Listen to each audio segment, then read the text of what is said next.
Welcome in on a Monday. What a weekend, what a week ahead.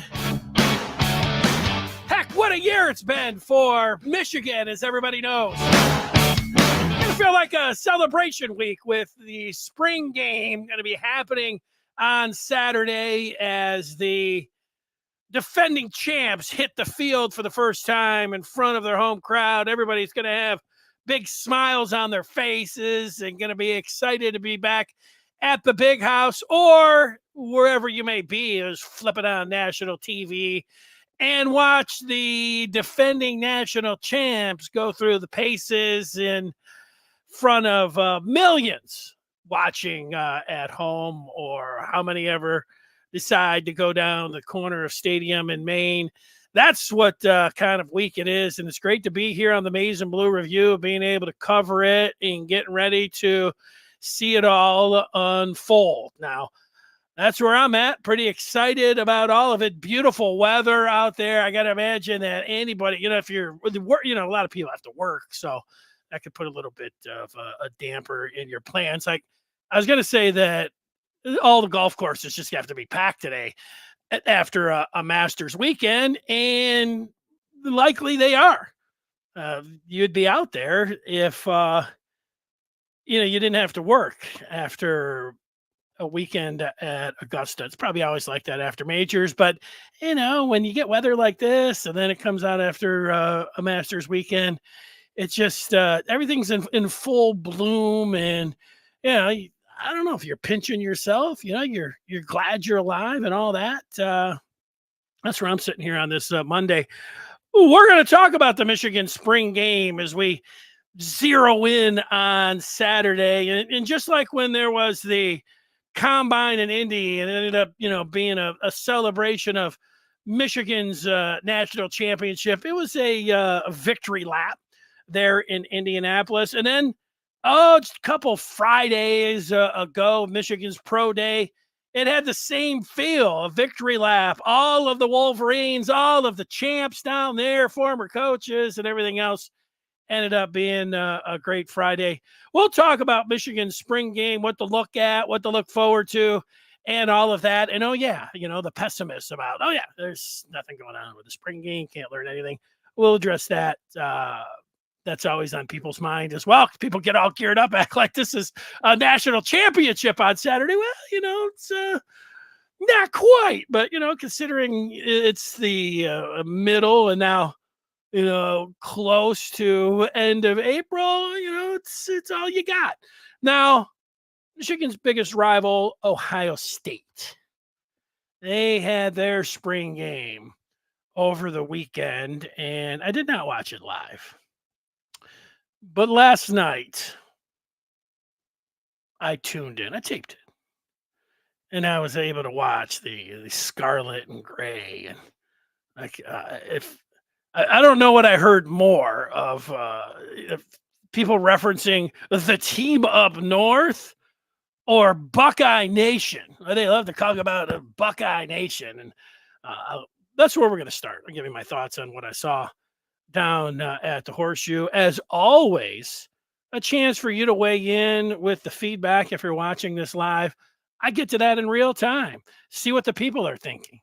See what the people thought of the Buckeye spring game and looking ahead towards the Maize and Blue scrimmage coming up on a Saturday. And if you're somebody that's watching this or listening to it after the fact, no.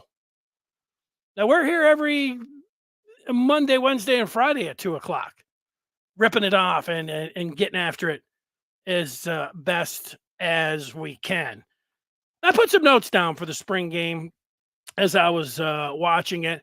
Overall, when you're thinking about Ohio State, they had 80,000 there, and Ryan Day was down on the field, and so was Joel Klatt and Jenny Taft, and Klatt was right there with Day with a microphone, and Day was able to hear the broadcast crew of Jason Benetti, the Tigers announcer, who took the doubleheader sweep off to head down to Columbus.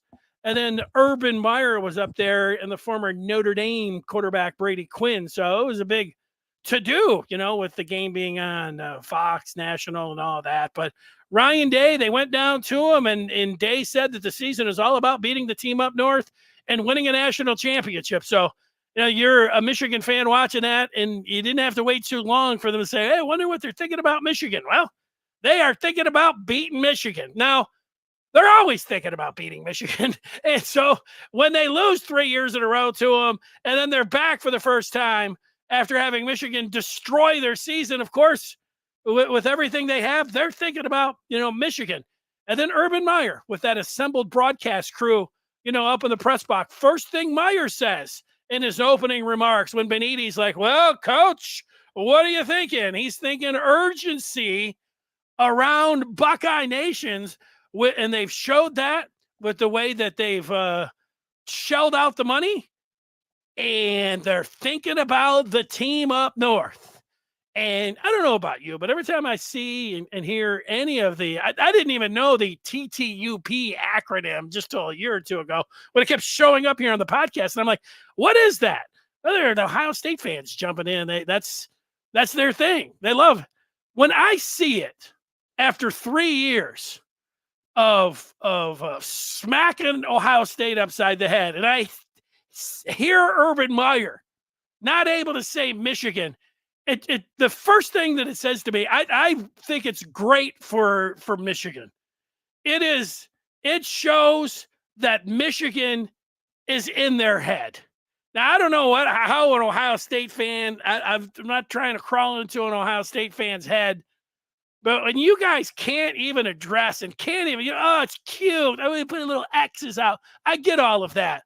But, man, when you got the coaches and all the coaches and none of the players, they can't say Michigan. Man, Michigan is in your head. More on that coming up. But, yeah, it's urgency. Ohio State's got, the greatest team that has ever been assembled again. And, they're going to be either the top ranked team or the number 2 team in the country.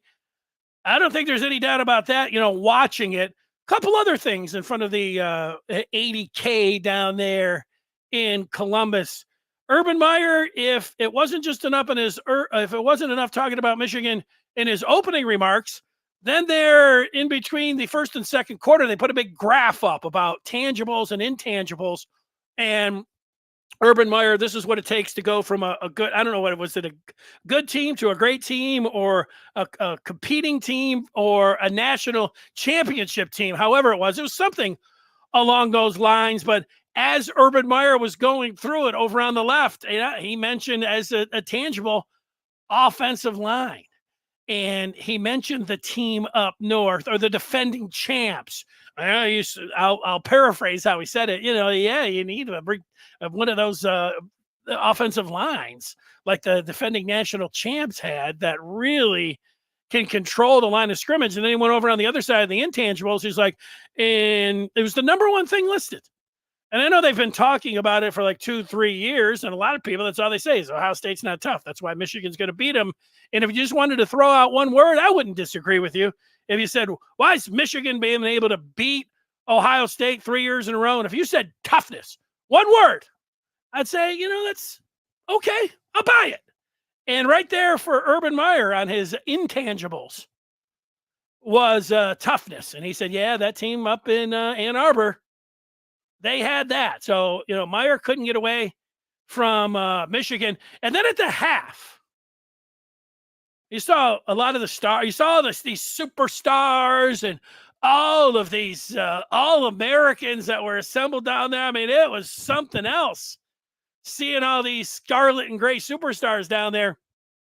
And then Urban Meyer at the half after Brady Quinn's like, well, it's a spring game. You're going to have some issues. And then Meyer says, one of OSU's biggest concerns is its O-line. And they are, quote unquote, getting exposed a little bit. And, there was, Ohio State's, again, got a lot of talent. But their offensive line, they made a note. Well, they brought in a kid out of the transfer portal from Alabama. But it's still their of all of the bells and whistles and everything that they have with the All-Americans and the money they shelled out in the transfer portal, They've got a swinging gate offensive line, and that's from their biggest fan, Urban Meyer. When he's telling you that they're getting exposed out there, a little bell went off for me watching old Herbs talking about hell of a team, but offensive line and toughness right now. They might not have that. So that's something that, of course, you should be aware of. You already are aware of it. I was aware of it too, but to see it play out, this Ohio State's got really good defenders as well, and they were just pouring in on the poor quarterback. And even Day, as he was sitting there with Klatt during one of the things, he said, we got to protect. We got to do a better job protecting him there. Yeah, because he almost got killed. Even though they're out there just playing patty cake. He would have been killed if that was real football instead of the scarlet and gray patty cake game.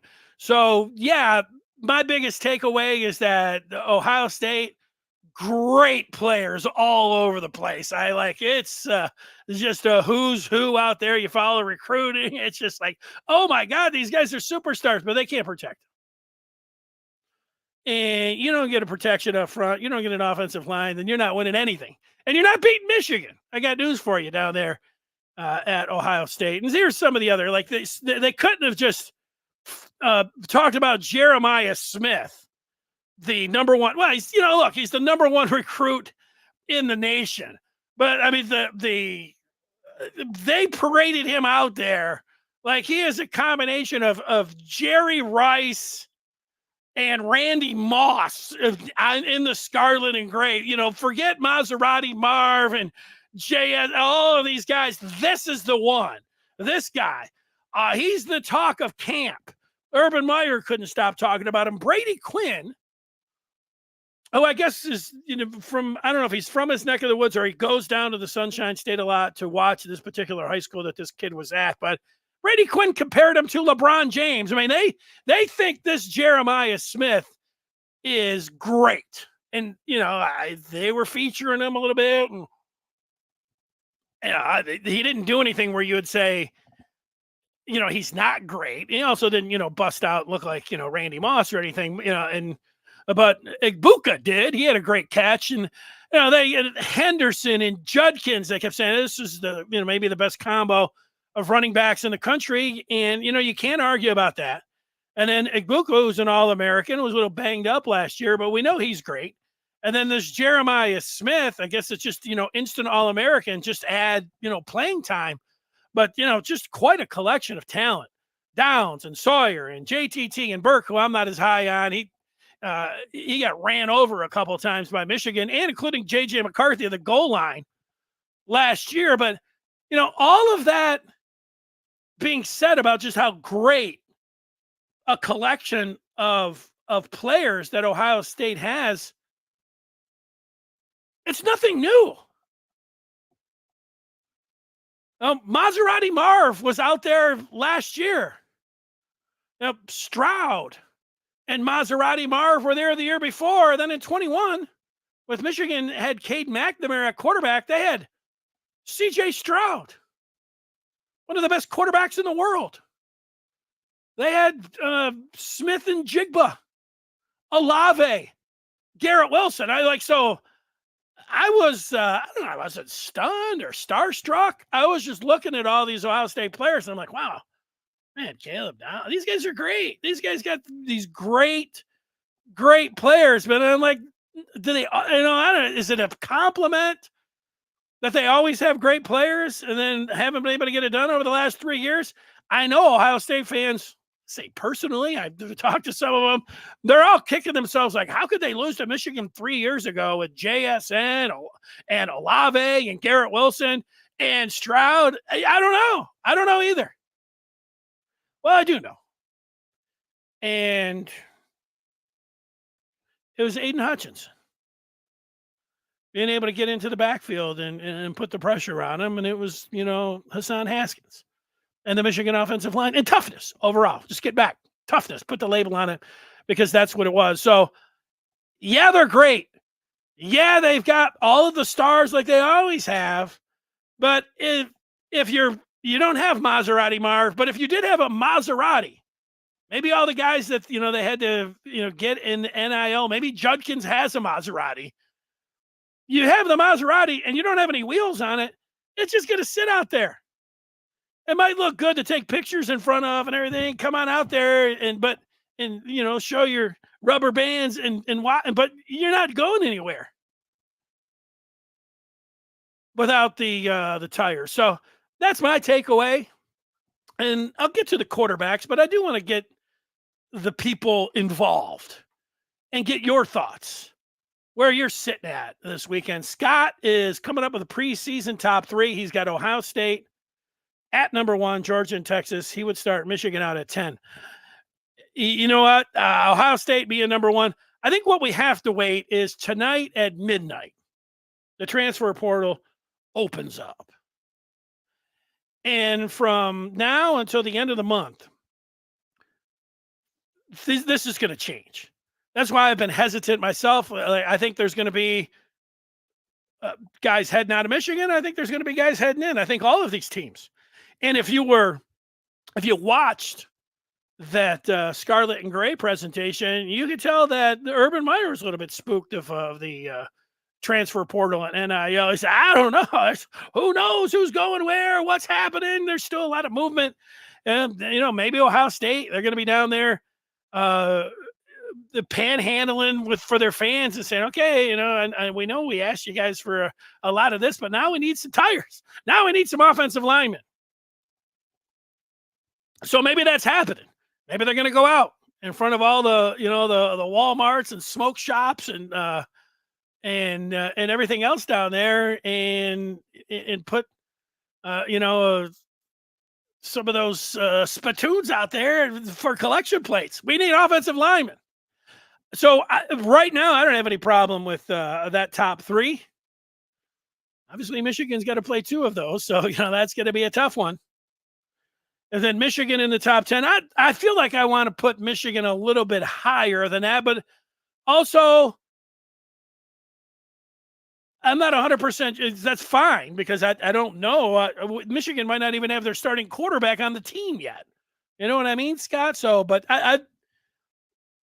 it's never early because the day after Michigan won the national championship back on January the 8th, on the 9th, everyone had a way too early top 10 or top 25, I should say. And, that's the way it goes.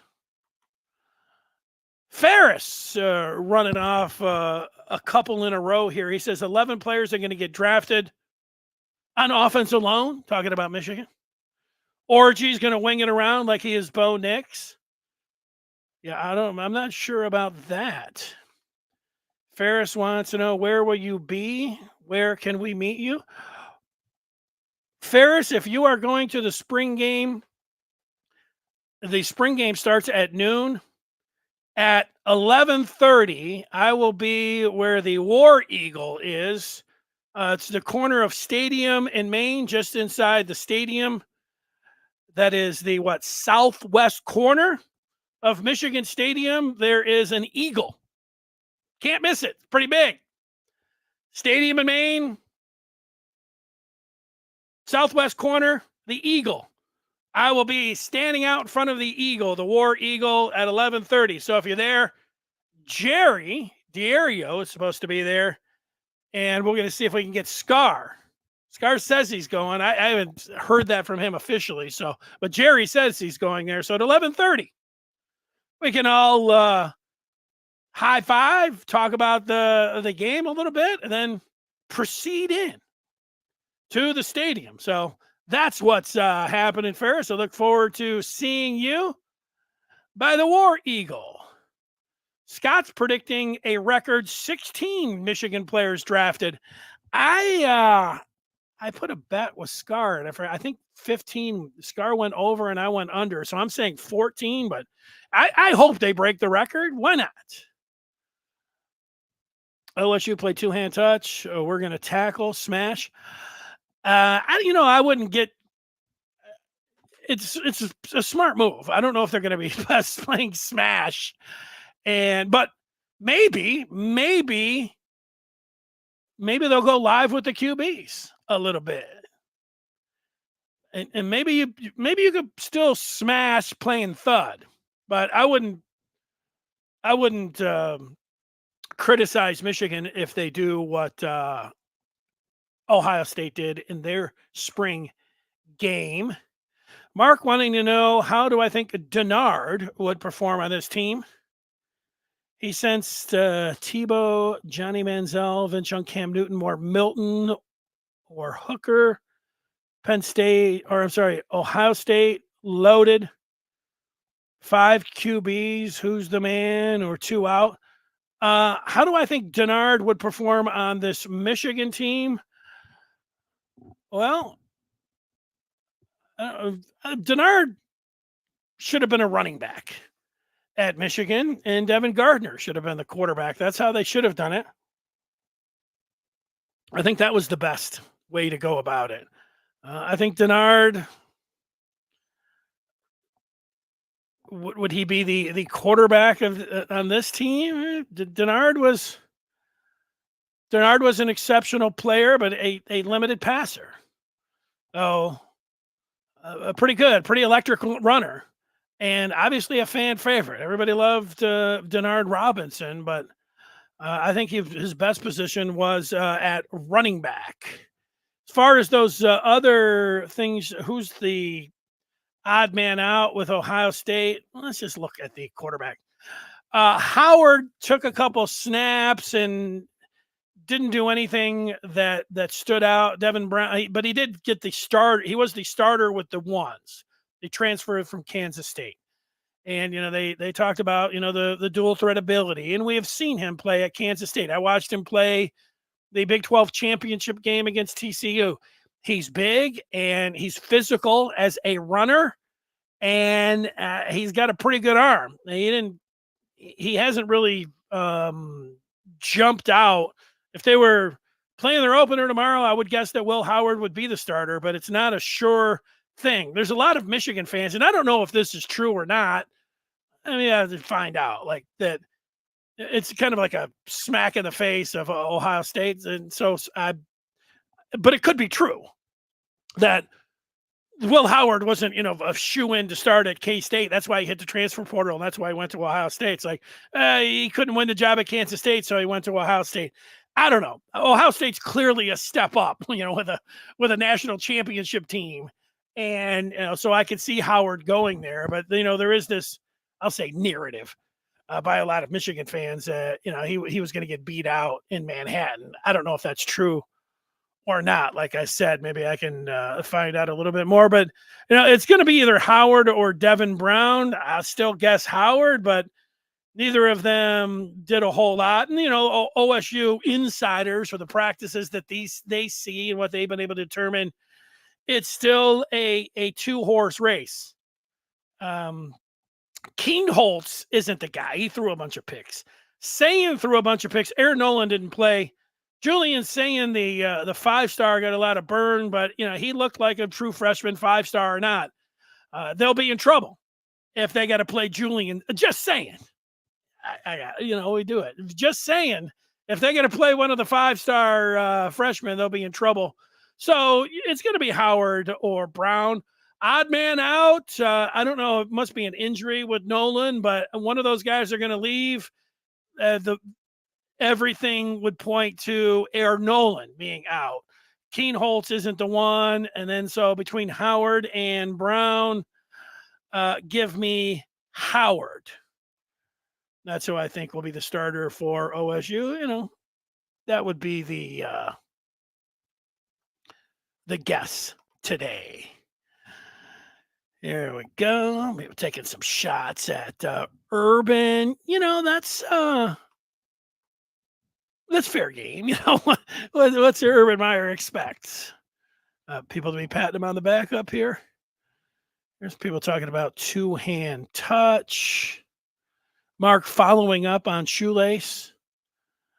Can a shoelace orgy style offense succeed? Many college quarterbacks excelled. Tebow, a young Manziel, but you can run a quarterback with these very physical defenses.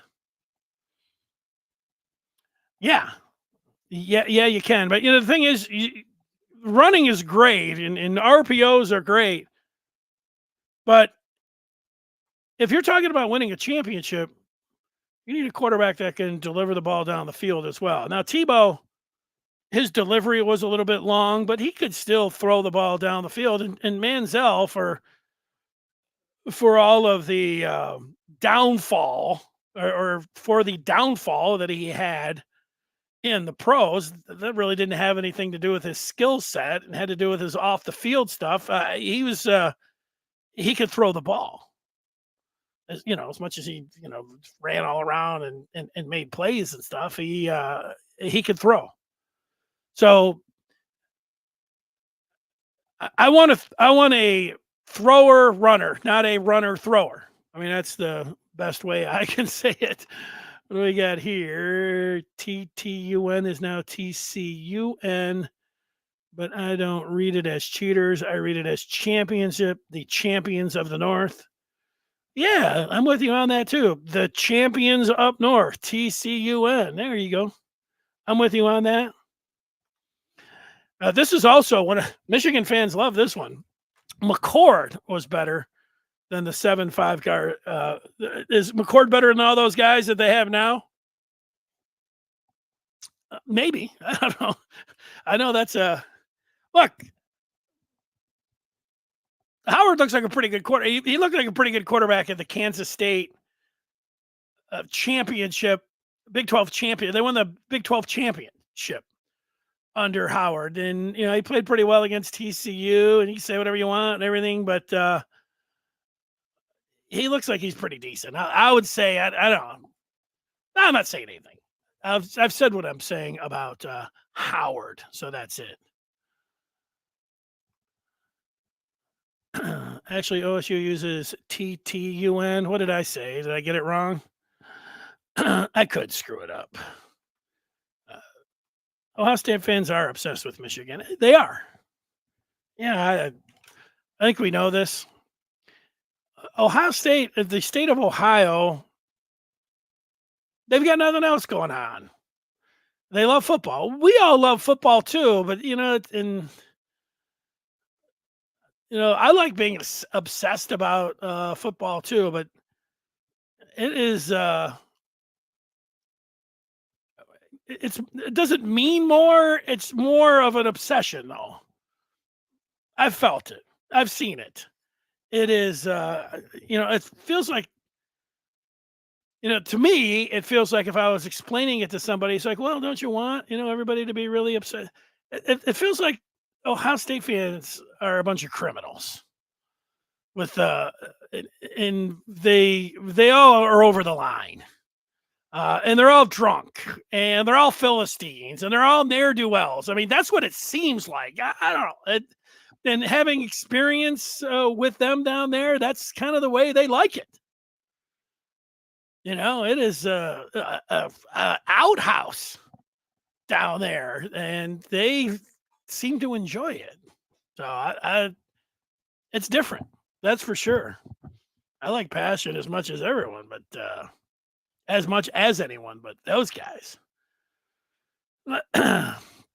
Tim liked the comment that Samaj Morgan made about Davis Warren having a rocket arm and running 22 miles per hour. That's elite.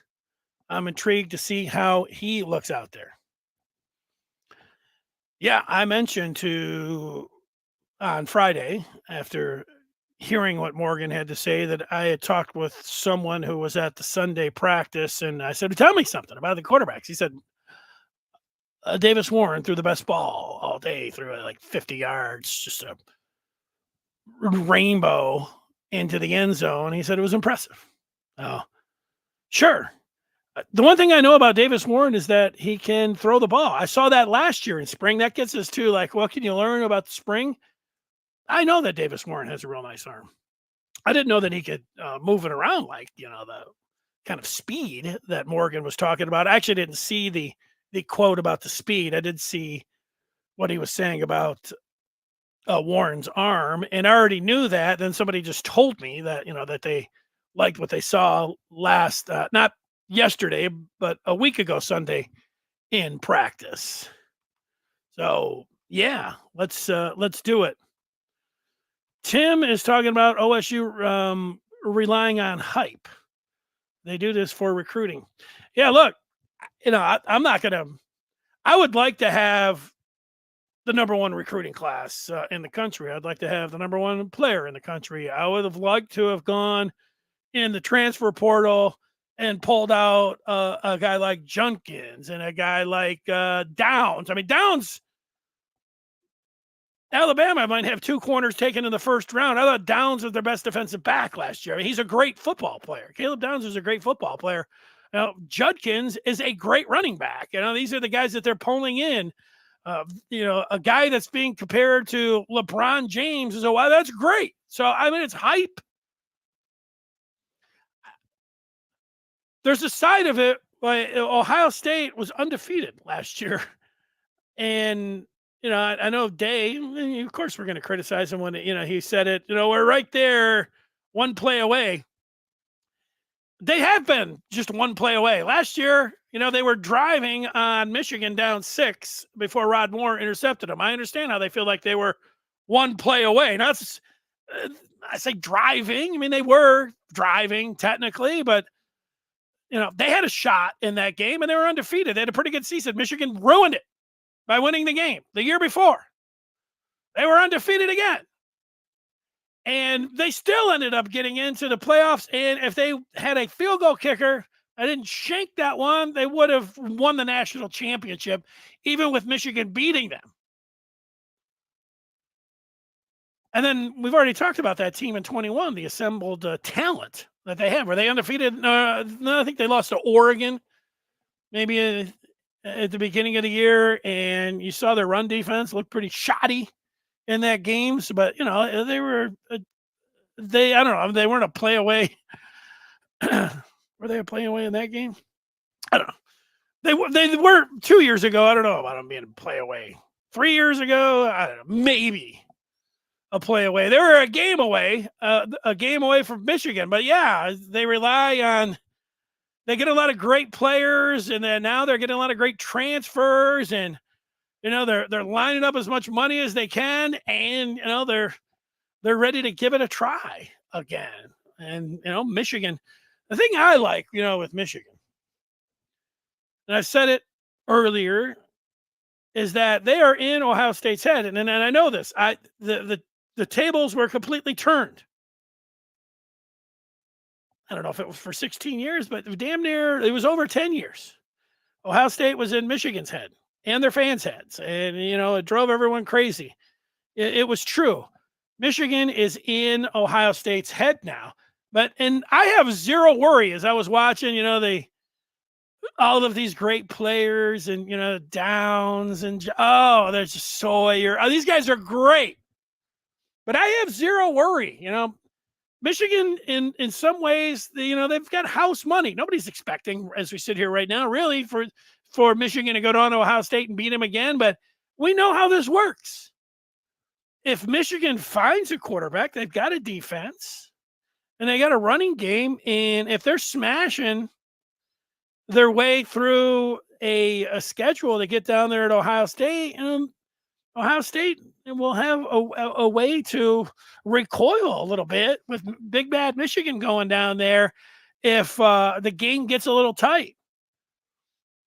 And I just can't imagine. I can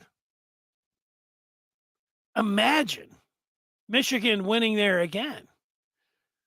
That they might. It's popular online to say that they're in shambles. I could see actually it literally being in the horseshoe being in shambles. What a sight that would be to watch Michigan do it again. It would be what a sight. I mean, each year, 21 was very enjoyable. We all know. And then there's 22, doing it was so. And then last year, woo! Yeah. Sayan is expected to be a super deluxe as well. Yeah, he's a 5-star. The media outlets predicting a natty. Oh, their media outlets predicting a natty after the spring game. I don't know. I didn't actually see that. Travis wants to know why they're number one. Well, they got a bunch of great players. That's why. The poster formerly known as Andres is talking about Davis Warren being the sleeper. No fanfare equals no pressure. I tell you what, Davis Warren gets named the starter and he's playing against Fresno, there's going to be a little pressure. But I'm not counting the kid out. Kid overcame leukemia in high school. John wants to know when the off-season national parade begins. Will they hang a banner and get rings? They're getting rings. Doug's wanting to talk about their 5-star. Wait, they seem to have 5. 5 start cornerbacks, 6 5-star wideouts, and brought in 1 offensive lineman that we seem to do pretty well in the Rose Bowl. Yeah, I think we get what you mean, Doug. They have brought in a lot of window dressing, but not so much a foundation there. Now you can look over on the defensive side and say, they've got pretty good defense, front 7 and all that. But yeah, when Urban Meyer said that their offensive line got exposed in the first half in their spring game, yeah, what's that tell you? Kine says he's going to the big house for the first time ever on Saturday. Kind of nervous because I'm not familiar with the process or the area. Well, let me give you a little lowdown so you can have a joyous Saturday. There's no reason to be nervous at all. Well, everybody's going to be very welcoming down there.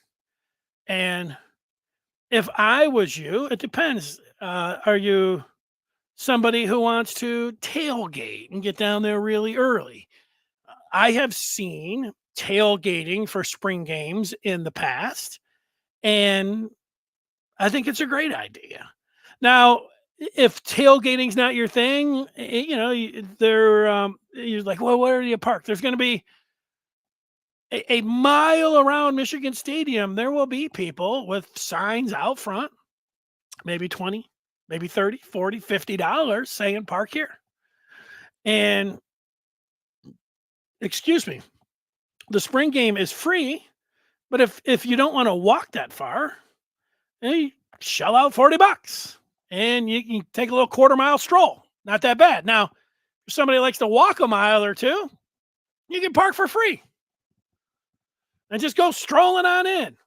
I think that the gates open at 11. Now, it could be 11:30. I don't know. I don't have that in front of me. That's a guess. It's 11 o'clock. But then if you're right there at Stadium in Maine and you see the War Eagle, you're like, hey, there's the Maize and Blue Review. There's Jerry Diorio. And you can't miss Scar. I mean, he's 7 feet tall. And then I'll be standing over there. And, we'll talk about what we're going to see there. So no reason. Real easy drive in. It's a nice, it's a nice, and if it was like a game day, you want to have a that game plan, maybe times 5, getting ready, maybe top 5 times the amount that you're going to have to pay for parking. And you might want to get there a little bit more earlier than that and all that kind of stuff. But, you're going to be great. All of that is what's going on. Mish, again, are we losing a lot in the portal? Well, nothing against all of the guys that have left. I don't know. I was counting. I forget how many now. I could go through it all, but the big loss in the portal was Keon Sabb. Other than that, I think that that they're good. But tonight, and then certainly so they have 2 weeks where the spring portal is open. You go through the 15 practices, you go through the spring, you know where you stand if you're on this team. And if you're outside of the 2 deep, I would recommend, I don't know, am I recommending you go to the portal? It depends. Like if you're, if you're not necessarily there for school, Michigan, like telling anybody to, take off and go to Charlotte, if you've been around for 2 years and you're halfway to a Michigan degree, maybe you want to stay around. Crazier things can happen, be part of the team. But so everybody's got different things that they value. So, me telling, I don't know how people, but playing time's a big one. So yeah, I would guess that there are going to be a few that are going to be hitting the transfer portal. And I think that they would hit the transfer portal because they don't like their spot in the 2 deep. Now look, you could be someone who is a good player and you don't feel like, you got beat out and you don't even want to be second string. You want to go somewhere where you can start. Those are the ones where it starts to hurt a little bit because it eats into your depth. Now, yeah, even a third string is going to eat into your depth really, but Michigan's going to be able to play the game too. They are going to be able to go out and hit the portal as well and bring some guys in. They might do it at quarterback. They, I think, are going to do it at wide receiver. Could I see a defensive back? Yeah. Quarterback, wide receiver. I would guess wide receiver, quarterback, and a defensive back. I can see those 3 coming on in. You want to say, hey, what about anybody, that if you feel like you can come in and get a player that can help you. Tim says Michigan starting quarterback is on the team. No doubt, in my opinion. It could be. I would say that there could be some doubt in that. And Jack Tuttle was part of the quarterback room, and I haven't seen a report that says that he has practiced yet. So if you're going to miss all of spring without knowing everything that's going on with the situation, if that's something that could linger, then Michigan might be looking, you don't know who's out there. If Michigan could bring a quarterback in, and like Tuttle, I know it's a 7th year and everything else, but if there was a quarterback out there that you feel that could come in and could compete potentially with what you have, these guys have seen every single throw, evaluated everything that these guys can do. If there's somebody out there in the portal that they think can help them at quarterback, that they're going to do it. I would say, Tim, that it would be the best news for Michigan is if they don't. Like they go through the spring and afterwards, they're not looking for anybody in the portal. They're like, we like who we got and we're going with it. Let's go. That would be the best news. I'm with you on that. Maserati Marv was part of the Cotton Bowl versus Missouri. I don't think Maserati Marv played in the Cotton Bowl. I am not going to panic at all. Will there be 100,000 at the spring game? I said 60, but who knows? Matt wants to grab this certain player. Wesley loves Michigan fans. Give them credit. They won the Natty, but deep down they are pissed. OSU continues to have successes on the field and off. It's a rivalry, Wesley. So deep down, what I could tell you about the rivalry deep down is that Michigan has enjoyed almost nothing more than beating Ohio State for 3 consecutive years and winning the Big Ten and then winning the national championship. They've liked that more, but it's been part of it. It's been along the way. Beating your rival, winning the national championship, priceless. So, yeah, I don't know about deep down. If you win, you love it all. So that's it. John talking about the weather. I haven't looked as closely as you have. Yeah. yeah, TF. They're primed to turn on day. Another loss to Michigan. They'll be turning. OSU fans not real happy about what they've been hearing about Howard. I don't know. We'll see. Sean said Aaron Nolan played. Did he? I didn't see that. I watched into the third quarter, and then I was looking at stats to see and so did Aaron Nolan come in and hand the ball off a little bit? I don't think I didn't see anybody saying anything about him. Here's the eclipse happened last week, and that happens once every 30 years. That's the same thing as Hadley. He shows up. If Urban Meyer shows up at Michigan, do you think he'll refer to Michigan as TTUN? If he does, he should be run out of Ann Arbor. I don't know. Are they going to have Urban Meyer? Yeah. They should run him out anyways, Hadley. Antoine doesn't think Will Howard's a step up from Accord at all. All right. Let's see. Arch Manning for the portal. Blake, what's going on with the Horseshoes announcing booth?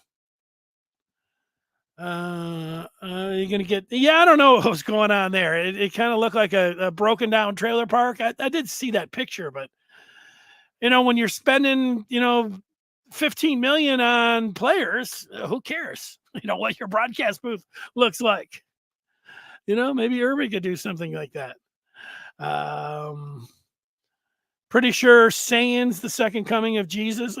Yeah, well, I got a prediction for you. I'm just saying, if it's Julian Sayan out there playing and he's your quarterback, Ohio State's in trouble. How about that? I guarantee a Michigan victory if Julian Sayan is the quarterback this year for Ohio State. Just saying. They're not going to have the kind of year that they think they are. Maybe they could put Smith, the LeBron James, according to Brady Quinn. Maybe they could put him at quarterback. They got enough wide receivers. Put him at QB. Run him around. Get him the ball every time. You want to get the ball in his hands. All right. That's going to do it. Wednesday, Scar will have his thoughts on the Ohio State spring game. And we'll be here on Friday as well, spring game eve, talking about what to see. Now, look, yesterday it was like, people say you get nothing out of the spring game. It doesn't mean anything. And, there's a point to that, but there's also a point to it. It was like, saying throwing in front of 80,000 and throwing, picks left and right. Look, the thing about, you'd say, well, the defense, Inky, whoever, McGillicuddy stepping in front of some of these. What I saw from 2 or 3 of those passes, I could have picked them off. I mean, they were docks. The guys zeroing in, totally locked on, and just, throwing the ball out there. And, I could have walked in front, grabbed a couple of those easy picks, terrible throws about, most of those interceptions that I saw out there. It wasn't anything special from the defense, what was going on there. That was bad quarterback play. So great talent all around the perimeter and everything else. But as Urban Meyer said himself, the offensive line was exposed. And we'll see if they're able to empty their pockets anymore and bring some offensive linemen. And if you've gone this far, you might as well take another mortgage out on or sell the trailer home, whatever you got to do. Play the lottery. Whatever Ohio State fans do to, come up with some more cash. But Michigan will be heading down there on the 30th of November, and they're looking to smash, and they're looking to leave the Horseshoe and tear it down. And that'll be the end of Ohio State this year on the 30th. And until then, everybody's just going to put their feet up and kick back and just watch the whole show. That's what's going down.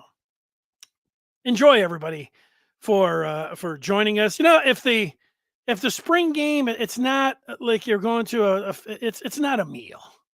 You go to a restaurant for a meal. It doesn't compare to a meal. It's not an appetizer. It's not a soup. It's not a salad. It's like you sit down in a booth and you look over and they got one of those little plastic square things. You look inside there and they've got one of those like little small stale like pretzel rods. I'd say that's kind of like a spring game if you're eating out, or maybe the saltine cracker. Better than nothing, especially if you're hungry. And right now we're real hungry for football. So yeah, but I'll admit going to a practice game, it it just gets you going. It gets just gets you fired up. And you like football, and know that a regular season game is everything. It's a 10-course meal, the fanciest place you can go. A spring game's a little saltine cracker. But hey, we're hungry, and we'll see you out there Saturday at the Big House. We'll see you Wednesday on the same channel, right? And until then, everybody have themselves a great day. Bye.